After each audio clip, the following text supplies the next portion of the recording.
Jadi kalau kita tidur pagi, itu bukan hanya meningkatkan risiko sakit diabetes, tapi penyakit-penyakit yang lain. Dan satu hal, Rasulullah mengatakan, jika kita tidur setelah sholat subuh akan meningkatkan risiko pikun, Pak. Pikun loh, Bu. Ya, Pak. Gampang pikun. Lah kalau kita sholat subuh menjelang maghrib setelah asar, apa yang terjadi? Islam melarang, kita dilarang oleh Nabi kita tidur menjelang maghrib, betul? Bukan karena nanti ketindihan setan, bukan ya.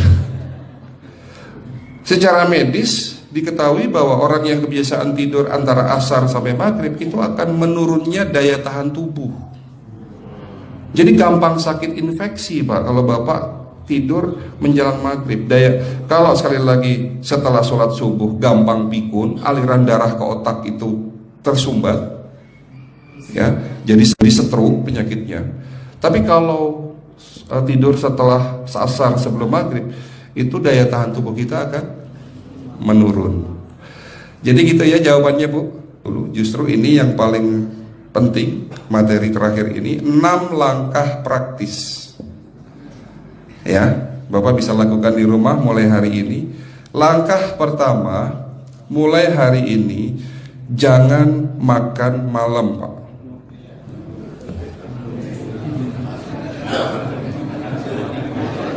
Ya,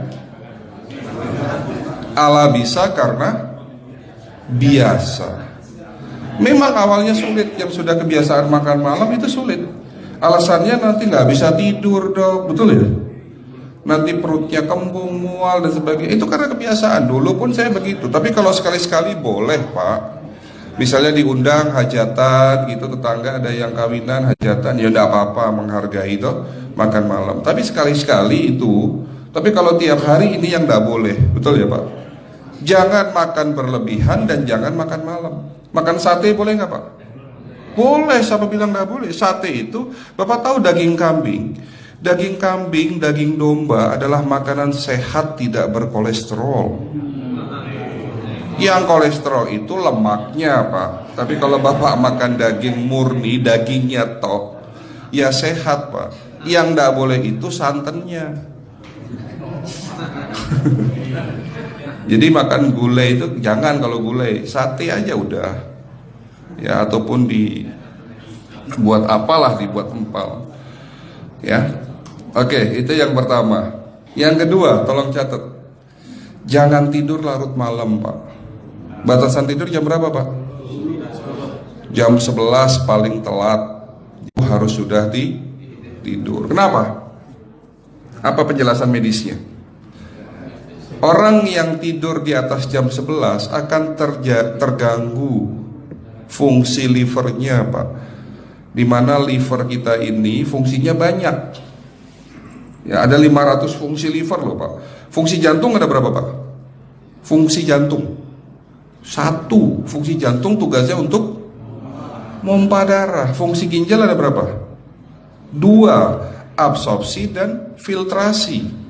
Fungsi liver 500 fungsi. Jadi organ yang paling berat dalam tubuh kita kerjanya adalah liver. Liver akan rusak manakala kalau kita tidur di atas jam 11 malam. Berarti 500 fungsi liver bisa rusak, Pak. Ini salah satu penyebab diabetes. Bukan hanya kerusakan pankreas, tapi rusaknya liver bisa jadi penyakit diabetes, Pak.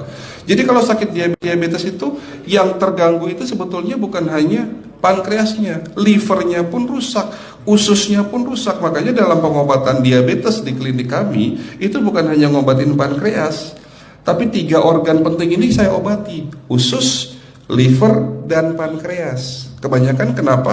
Kalau dalam pengobatan tradisional mereka tahunya diabetes itu hanya pankreas, ya kan? Tapi di sini dalam pengobatan holistik, orang yang kena liver itu 3 organ ini pasti rusak: usus, liver, dan pankreas. Salah satu penyebab dari kerusakan liver akibat kebiasaan tidur larut malam. Jadi salah satu penyebab diabetes pun bisa karena tidur larut malam. Ya, batasan tidur jam berapa? Sekali lagi, jam 11 harus sudah tidur pulas. Jadi jam 10, setengah 11 paling lambat kita harus tidur pulas. Nanti setelah jam 1 boleh bangun. Yang penting jam 11 sampai jam 1 ini harus tidur pulas. Jadi kalau Bapak mau sholat tahajud jam 2, setengah 3 ya monggo. Ya. Oke, itu yang kedua. Yang ketiga, air putih Pak dijaga 2 liter sehari. Bagaimana cara minumnya yang baik? Rasulullah sudah ngajarin kita ada 6 sunnah. Harus duduk, pakai tangan kanan, seteguk demi seteguk, membaca basmalah di saat minum, diakhiri dengan alhamdulillah, kan begitu. Ya, pagi hari minum 1 gelas bangun tidur sebelum sholat subuh. Setelah sholat subuh boleh teh, tapi juga dibilas dengan 1 gelas air putih. Sebelum mandi nanti Pak, minum air hangat. Kalau Bapak mandinya pakai air dingin boleh, tapi sebelum mandi minum air hangat, biar tubuh kita ini jangan terlalu dingin di saat kita kena air dingin. Sampai maghrib pastikan 2 liter sudah masuk dalam tubuh kita. Malam mau tidur, tolong perhatikan Ibu ya, malam mau tidur jangan banyak-banyak minum. Nggak boleh minum malam itu segelas sampai 2 gelas mau tidur. Cukup seteguk 2 teguk saja. Karena kalau sampai kita minum mau tidur 1 gelas besar, ginjalnya malah rusak Pak. Ya. Oke, itu yang ketiga. Yang keempat, puasa. Lakukan puasa secara rutin, insya Allah kita sehat. Nah, untuk penjelasan atau materi puasa, nanti bisa hubungin staf saya.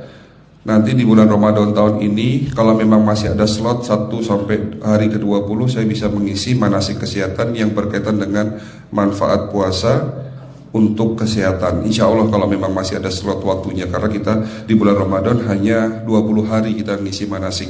Ya. Oke, itu yang keempat.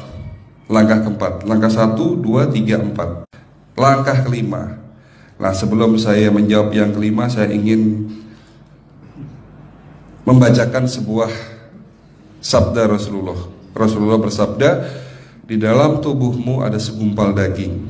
Jika segumpal daging itu sakit, akan sakitlah seluruh tubuhmu. Dan jika segumpal daging itu rusak, akan rusaklah seluruh tubuhmu. Apa itu segumpal daging? Segumpal daging itu adalah hati. Tapi ternyata yang dimaksud Rasulullah itu bukan liver Pak. Yang dimaksud Rasulullah adalah hati kita, roh kita, jiwa kita, perasaan kita. Kalau hati kita rusak, kita banyak penyakit hati, iri, dengki, sombong, takabur dan sebagainya. Penyakit fisik akan muncul dalam tubuh kita. Ya, tidak ada orang stres itu sehat, betul enggak Pak? Tidak ada orang yang suka marah-marah itu sehat, betul enggak? Bahkan Rasulullah menganjur senyum adalah ibadah. Senangkan orang lain, permudah urusan orang lain, insya Allah kita sehat. Ya. Jadi itu langkah ke-5. Langkah 1 sampai langkah ke-5 sifatnya individual. Bapak bisa lakukan sendiri di rumah. Tapi langkah ke-6 ini butuh bantuan pihak dokter atau rumah sakit. Kira-kira langkah ke-6 apa Pak? Lakukan pemeriksaan sebelum sakit. Jadi periksa itu jangan nunggu sakit baru periksa.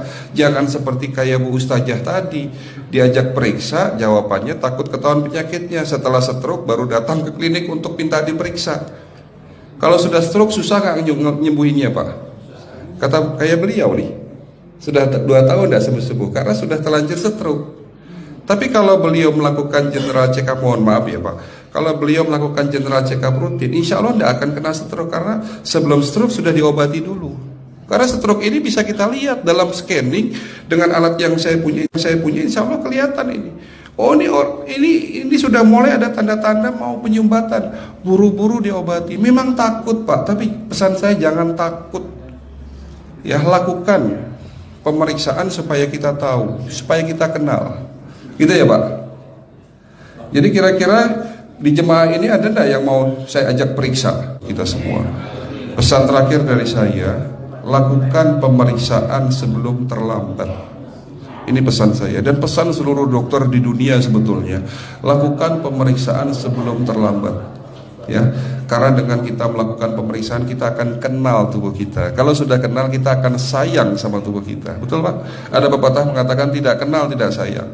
Cukup sekian dari saya. Mohon maaf kalau penyampaian kami kurang baik.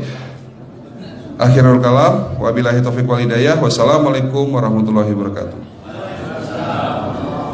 Kalau ada pertanyaan masalah teknis nanti langsung